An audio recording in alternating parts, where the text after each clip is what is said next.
In progress. See? There we Very go. awesome. Well, thank you so much. Sure. All right. So, just going to start off with a brief introduction about yourself and then your current role. Sure. My name is Megan Sharber. I've been in HR for a little over 15 years now. I've been in my current role as the HR generalist for the last 3 years. I had my 3 year anniversary in October. Um, let's see. So, kind of as my responsibility as an HR generalist, I handle all of our new hire orientations, their onboarding process. I handle attendance for our current employees, um, keeping our HR system up to date. I support payroll. I help employees with anything that they may need. Also handling employee relations.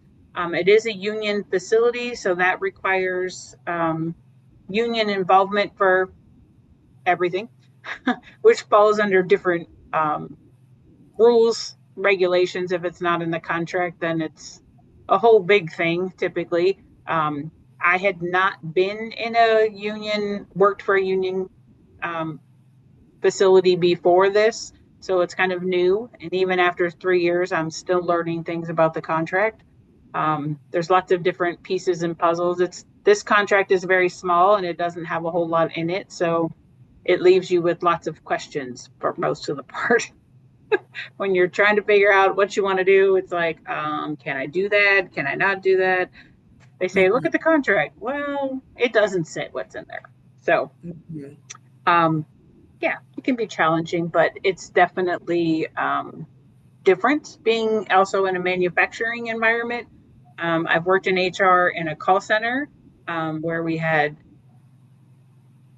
amazingly high turnover rates, different clients for that. I worked some for a food manufacturer, which had its own challenges of different things there as well. And now I've been in steel manufacturing. So a little bit of this and a little bit of that. Mhm. All right. Well, thank you so much for joining me on this call. Again, can't express my gratitude for this as I work on the Sure. final project for this class. And yeah, something I've been able to learn in this class is that HR is so complex, and people in these roles really have to wear a lot of different hats. So Yes. you guys are definitely amazing, and you are like the heart of the business. Like you keep the business going. Without HR, like there's no business. Right. We're the backbone, but we're the backbone nobody really sees or Mhm. has any idea of all the things that we do. Exactly. Yes. They're like, oh, you just sit in an office all day. I'm like, yeah, okay, that's it. Right. Like I wish. I Sure. wish And we that was. party plan. We're also known as the party planners. And I'm like, I wish that's all I did all day, but okay, Mhm. sure. I do that on top of all of my regular responsibilities. Exactly. All right. So we have a few questions to go over. Sure. So starting off with the first question, which you kind of already touched on a little bit. Can you describe your current role and main responsibilities in HR and how your work supports the overall goals of your organization? So really, the majority of my role is supporting our teammates, our employees, all the different levels of management, whether it's just the foreman, the plant manager, the general manager who's over the pipe and two division, um, even in our HR side of things, we have a director of labor and other directors as well that we support and help with projects with all the time. So, really, I look at our employees as my customers. So, I provide customer service for them. So, they got married, they had a baby. How do we get their insurance enrolled? So, all of the insurance enrollment, their direct deposit, new hire orientation, all of the onboarding. We've switched to a system where it's all done online now, and working out the kinks and trying to make sure that those are all done. The I-9s, getting them sent through E-Verify, making sure that everything is correct, or some of the things that I do.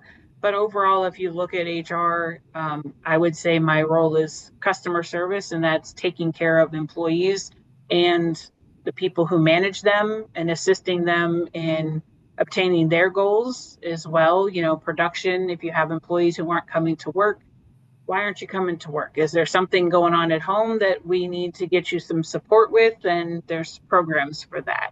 Um, you need to have surgery. What are the proper steps? So we handle all of the FMLA, leave of absences, sick and accident, workers' comp. Um, we handle from the day, my role handles it from the day that they are sent their offer letter and they accept it until the day that they quit, leave, or are terminated. So all of the aspects that happen the entire life cycle of their employment with us, um, I handle parts or most of it. Hmm.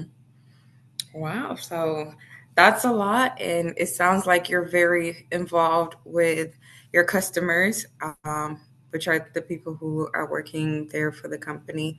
So you mentioned that you're dealing with people of all levels. So for me and the companies that I've worked for, usually they have like different HR positions for like the different levels. But Mhm. it sounds like you have to cater to all the different levels. So how do you adjust yourself to be able to cater to so many people at so many different levels?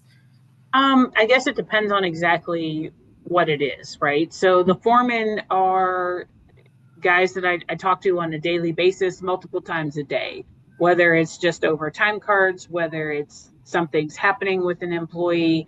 Um, we're in constant communication with that, right? Because they handle making adjustments on the time cards. But if they're not correct, then that affects payroll. If somebody's pay isn't correct, then they're reaching out to HR going, well, payroll messed up my pay. Well, no, not exactly, but so you handle that on that level. Then the next level up is the manager who's over the foreman. So, you know, I check in with Steve on a regular basis. Are my foremen getting you the information that you need, your 30, 60, 90-day evaluations? Mhm. The plant manager and I have a very good relationship. We actually meet once a week to touch base as to what's going on with new people coming in, what's going on with our people who are newer on the production floor who haven't reached their union status yet. What's everybody's attendance looking like? There's certain things that I do for him to make sure that he knows what's going on in HR as well as what's going on the production floor. The step above him would be the general manager. The general manager is actually over two of our locations. So Greg's not always here, but when he is here, just checking in if there's, you know, anything that he needs me to do. Like I do in a staffing update email once a week to my boss as the HR manager and then to Anthony, who's the plant manager. I send that out to them as where everybody's at in the pre-employment testing phases, where are they at in their background screenings, are they ready to start? Once they are ready to start, when is that going to be? And all of those kinds of things. So he asked me about where we were in our stats, you know, as far as hiring people. And I said, by the way, I send out this email weekly. Would you like to be added to it? And he was like, of course, that'd be great. Like, okay. Mhm. It's one less person I then have to say it to, right? He has it and he can refer back to it when he's on the call. So they have a call with all levels of upper management, all including the owner of the company, and they do it once a week. And my boss reports on that call, but if she's not able to make the call, then somebody else has that information to be able to report it as well. So keeping just everybody informed on where everybody's at, what's happening. Is there something that they can do to help me? You know, do we have a problem child employee going on? Whatever the case may be, it's a two-way street, right? I offer them assistance in something that they may need, and then they're also there for me if I say, hey, we have a problem and we're going to need to kind of sit down and put our heads together and figure out what our game plan is to address the issue. So I just think they're no different than the production employee. They're another employee who needs assistance in different ways and different levels. Um, so just offering to be there for them and to get that to them, to whatever the case may be. Yeah. Okay. Awesome. All right. So the next question that I have is, what would you say are the biggest HR challenges your organization is facing today? Workday. We have a new system and it's called Workday. Um, we love Workday. We love Workday. Not so much. It's been a horribly hard challenge going from ADP to Workday. Hmm. Not only did they roll out Workday, but then they also rolled out a new timekeeping system. The two systems don't talk to each other. Mm, So that makes it very difficult for everyone involved, right? Because when mhm, you change one thing in one place, you would think that you would be able to pull a report and it would talk, it doesn't. mhm, So we've had to scrap all of the reports that we used to get out of ADP. Now we have to tell somebody, oh, hey, by the way, that report that I used to get from ADP, Workday doesn't give it to us the same way. How can we make that happen? And a lot of times we get told, oh, yeah, no, that it doesn't do that. So, like, mhm, for example, ADP, I could go into your profile and pull up your pay stubs and click 10 pay stubs and view a roll up. So it mhm, would give me all your regular hours worked, all your overtime, all your different pays, and it would give me a lump sum. This is how much your regular pay was. This is how much you got for a bonus. It just made it very quick and clean and very easy. mhm. Workday doesn't offer that feature. So it's very hard for like when we have to report to workers' comp or give an attorney information about what your wages were from a particular date to another particular date. I have to kind of go back and hand calculate all of that. And it's very time consuming and very frustrating. That's Mhm. one of the many things that it doesn't do that we really wish it would. So Mhm. um, I believe that adjusting to the new systems and trying to make them all work and get what we need out of them. But then our second, I think, biggest challenge, we have an entire recruiting team now where we didn't before. Um, I think as a company, we struggle with hiring skilled trades. Can't find electricians, millwrights, plumbers, all those kinds of things. It's a very hard market to find them. And if you do find them, you can probably bet somebody's looking to try to poach them. Okay. Because we're a union, we're set by the contract as to what our wages can be. Mhm. So that poses another challenge. But I would say those are the two biggest ones right now, or is definitely the workday situation and hiring skilled trades, and Mhm. being able to fill those needs and help recruiting fill those needs for our production is definitely a huge challenge. Gotcha. So something that has been a topic in this class has been the use of AI in recruiting. Is that something that your company has explored in the recruitment space right now? I'm not really sure because, like I said, they are their own department Mhm. entirely, and they're not in any of our local offices. Most of them work from home. So we Okay. do all of our meetings through Teams. I'm Mhm. pretty sure that they've explored the ideas. I don't know how successful or if what they've tried and what they haven't tried. Um, that one I'm not real sure of how far they've gone into it. I know that it's on the horizon that they're looking at it, trying to see how we can use it to benefit trying our recruiting efforts to make it Mhm. easier. Um, but right now it's still kind of boots on the ground. We're going into high schools and vocational schools and trying our best to get people interested in manufacturing, and they don't have to go to college to have a really good job with good benefits and good pay and all Mhm. the things that come with it. So we're trying. We're trying to do all the things that we possibly can. So I'm pretty sure that they are investigating it. Where they're at in that stage, that I'm not sure. Okay. All right. Okay, so the next question that I have is how does your organization approach performance management and what practices or tools have been most effective in supporting employee growth? So we do, also, we're a union facility, right? So our Mhm. production employees don't really fall under this just because they fall under a different set of guidelines. Mhm. All the other employees we do a performance evaluations and management that way.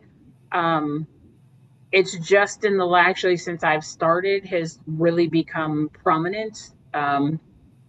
They kind of used it before, but not to the full extent. All of your raises now are based on your performance instead of a merit based. It's all performance based. Um, they're realizing that they have to have contingency plans, and those, you have to grow and foster your employees if you want them to stay. Mhm. So lots of talk about developing programs and training people, offering, to send people to school for classes to, sharpen your skills, add new skills to your set, are definitely things that the company offers to be able to, keep good employees. And you keep good employees by training them and giving them a good foundation so that they don't go get training someplace else and leave. Mhm. Okay. So, do you use like a matrix system or something of that sort? Because, for example, for me, I once worked at a company where it was like a matrix system. It was very clear, like these are the expected goals. It's listed out, and it's kind of like a yes or no, like like a black and white. However, moving to my new company, it's been a challenge for me because it's more so how others perceive you, like how your managers perceive you and other senior managers perceive you. So there's no like set like guidelines that can be like, hey, this person is either performing or they're not performing. So there are goals that are, you set your own goals, and then your manager also sets goals for you. Mm-hmm. So there is that matrix system, but with the goals, like I find it challenging. There's no like wiggle room. Mm-hmm. Sometimes you've met half the goal, and then there's reasons why you didn't meet the goal, right? I mean, there are sometimes legitimate reasons why it got tabled for something else. And on our current system, they don't take that into account. Mm-hmm. So I think there's very little wiggle room there. There's little room to kind of make things kind of, like you said, it's either black and white, it's either yes or Mm-hmm. no, and there's no middle ground. Well, I work in HR and we live our lives in the gray area. Mm-hmm. We're always in the gray area. It's not, there are times where it's very much black and white, but the majority of the time we're in the gray area because what works for you, you have a situation comes up, or, and something, I have a situation comes up, maybe the exact same situation, but we handle it very differently because of the position that you hold, or things that are happening in your department at the time. So, um, but there are goals. It is a goal system, and then it's numbered. Mm-hmm. Like I think it's one through. It's like needs improvements. Um, what's the other one? Needs improvement. I think there's like four different levels to Mm-hmm. those, to an overall thing. So, and like if you get below a three, then you don't get a raise that year, kind of Mm-hmm. thing. So, Yeah. yeah. Okay. All right. Moving on to the next one. Compensation and pay transparency are becoming major HR topics. How is your organization navigating pay equity and transparency expectations? Which I feel like since you're a union, it's already probably out there on the forefront for the workers. Right. And where I'm at in the company, like the transparency. So there are times they did start a system where there was like a banding, right? Mhm. So you have a starting wage, you have a middle area, and then you have your top, right? I know like, for example, our sales department, there were several people who one guy was making one and somebody else got moved in and then they hired an intern. Well, they ended up hiring an intern at more money than the other new person was making. So they needed to kind of bridge the gap, right? Mhm. So they did do a major overhaul and looked at all of that, um, bumped people up as to where they needed bumped to make it fair and equitable across the board.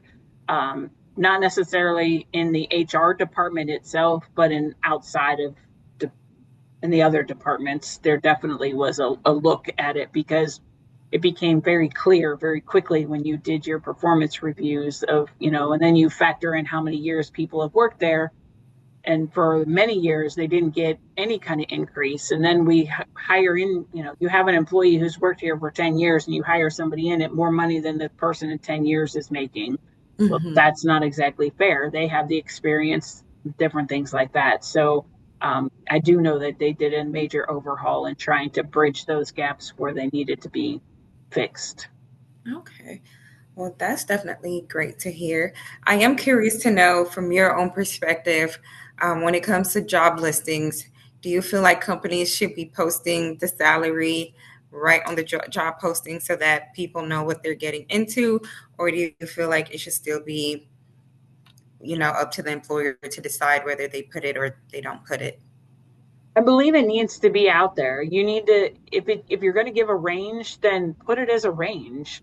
I Hmm. know I personally, when looking for a job, I look at that. Is it worth my time? Because trying to find a job is a full-time job, right? I mean, it's a Hmm. lot of work now, a lot more work than it ever used to be. So why would I apply to a job that's automatically making $10,000 less than what I'm making currently? That doesn't make sense to me. That's a waste of my time and your time. So Hmm. I'm a firm believer, put it out there. And if I choose to make a cut in pay, then that's up to me. Or let the person make that decision for themselves. Hmm. But I think you need to have something. To have nothing and just say, "Oh, it's based on experience," that tells me like, well, you either got somebody who's left who was not experienced at all and you overpaid them, or you had somebody who had a lot of experience, you paid them a lot of money and they still left. So there was both red flags to say, okay, well, why is this role now open? And Hmm. that's going to open a different can of worms. So I just think you need to be transparent about it. If you're not willing to pay 70,000 a year, you need to put that out there. Like, no, that's way out of my range. So you don't have to give this specific amount, but at least something to give somebody the opportunity to decide, is this something I want to explore or not? And sometimes you have to take a gamble, and other times, I think you could weed out a lot of people of all the resumes that you're getting if you would simply say what you're thinking of, at least the starting wages. Right. Yeah. I definitely agree. As someone who is starting to get into the job market, it would definitely help just, having that out there because a lot of times I'm applying to jobs and then they don't list the salary, but then they're asking you to put what your expectation is and you're kind Right. of like, Where do I start? yeah, where do we start? Do I have And then $1 million? Well, that yeah. sounds unrealistic. Well, you asked. I'm just giving Hmm. you my honest answer, but that's unrealistic. Yeah, it definitely would help. Hmm. All right, so we have come to our last question. So, what advice would you give MBA students who want to enter or advance in the HR profession, especially in today's fast-paced, challenging environments? What piece of advice? Build relationships. Build relationships with everyone, from the cleaning person to your entry level employees, all the way up through upper management. Building those relationships, you never know where they're going to take you. Um, and keeping those relationships. I am very good friends with many people that I've worked with before. Lots of times they'll text or call me, hey, I have an HR question for you. Can you at least like help me navigate some of this? Or where do I begin? Um, Without those relationships, I think you're not getting the full picture of things. But with them, a if I need something, I know that there's somebody that I can go to and say, hey, um, I need your help with this. Mhm. I'm not really sure. Like, give me some background information on the employee so I know I have a little better understanding of what's happening, right? And referring back to when I worked at the call center, they were salespeople, right? And they made more money the more sales they made. So I learned very quickly you believe half of what they say. Mhm. So there's half of what they say, half of what their supervisor says, and then somewhere in the middle, you can pull out the truth and kind of figure it out. So you have to be always willing to be open to listen. Um, Definitely get listening skills. You listen more than you talk a lot of times, just depends. Um, the relationships, but also understanding that in a moment, like here, I was here working on something, and Salome said, "Hey, can you do me a favor?" Absolutely, not a problem. Well, do you want to do it now? Can we do it later? Doesn't matter. Sure. Mhm. You're always having to navigate that, right?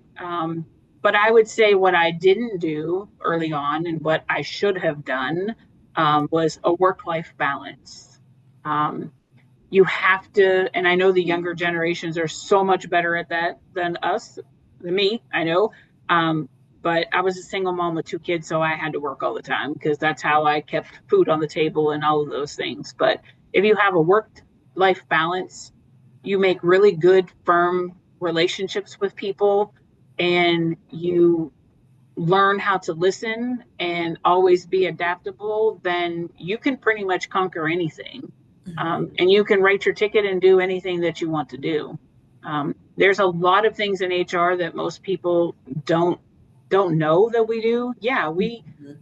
we do all the disciplines and we do the attendance write-ups and we do the evaluations, but we're also the people who send cards to the employee who had a baby, Mhm. or we send flowers and show up at the funeral home when somebody's relative has passed away. Um, it's those kinds of things that at the end of the day, when I know that I've done something to help somebody else, I've I've I've accomplished my goal for the day, whatever that may be. So um, sometimes you need to sit back and listen, and other times you need to step forward and say, nope, we are not doing that. Mhm. That's not how it's going to be. Obviously, you have to learn your audience, but when you build those relationships with people, it all ties back together. They'll listen to you. When you really are firm and saying, nope, can't do that, they'll listen to what your explanation is and they'll say, oh, okay, now I understand. I think a lot of people think they can just walk all over HR and just, be like, yeah, okay, whatever. What do you, not all companies appreciate HR. I've worked in companies like that. And we were just kind of there. But I've worked at other places with those relationships helped upper management realize that HR is for the employees, but we're also protecting the business at the same time. You have a dual role, and with that, you have to be open to listen to everyone, even though you may not like anything that you hear, but you have to be able to listen to it and then kind of together a plan that works, protects the business, but also helps your employee at the same time. Mhm. So lots of good things that you can go to HR through. Yes, definitely lots of different things. And I feel like something that I've been able to learn or just understand is that make time for yourself. As you're showing up for so many people in different aspects of their lives, you definitely have to remember to take care of yourself, like you said, and just having that work life balance, so that way you're able to, fulfill those duties that you do have. And you have to have that person outside of work who will listen. Like my mom, I'll call her and be like, Mom, let me tell you about my day. Because HR has to have somebody to talk to, right? Yes. And you can't always talk to other employees here because that'll get you into trouble. So you need that person outside of your work environment who's going to listen. They may have advice or not, and sometimes it's like, I don't need your advice, I just need you to listen to me vent. And Mhm. so you need that as well, right? Because everybody has to have somebody to talk to. And who does HR go to? Because HR doesn't have always have HR as Mhm. somebody to go to, right? So Exactly. you need that other person outside of work to be able to kind of go, I just need like 10 minutes to vent. And they sometimes will, she has some really good advice. And she's worked in banking and dealt with all different kinds of people before. So um, definitely a good resource for me when I just am like, I need your help because I'm not sure what I'm supposed to do with this myself. Yeah, I definitely understand that part. Yeah. Well, I want to say thank you so much again for your time today. It was a pleasure sitting down with you and getting Sure. to learn about what you do and hear from your perspective. So, thank you so much. You're very welcome. If you need anything else, you let me know. I sure will. And I'm glad to now add you to my network. So, Absolutely. Anytime. all right. Well, thank you so much. You have a great rest of your evening. Thanks, you too. I'll try to All right. send Thank this to you. you. Or do you think it'll send to you? You have it on your end? I'm not I sure. see that it's recording on my end. I Okay. wonder if I end the call, if it will send to me. If not, I'll reach out and let you know. Okay. I will we'll figure it out. Okay, awesome. Thank you. You're very welcome. All right, bye Bye. bye.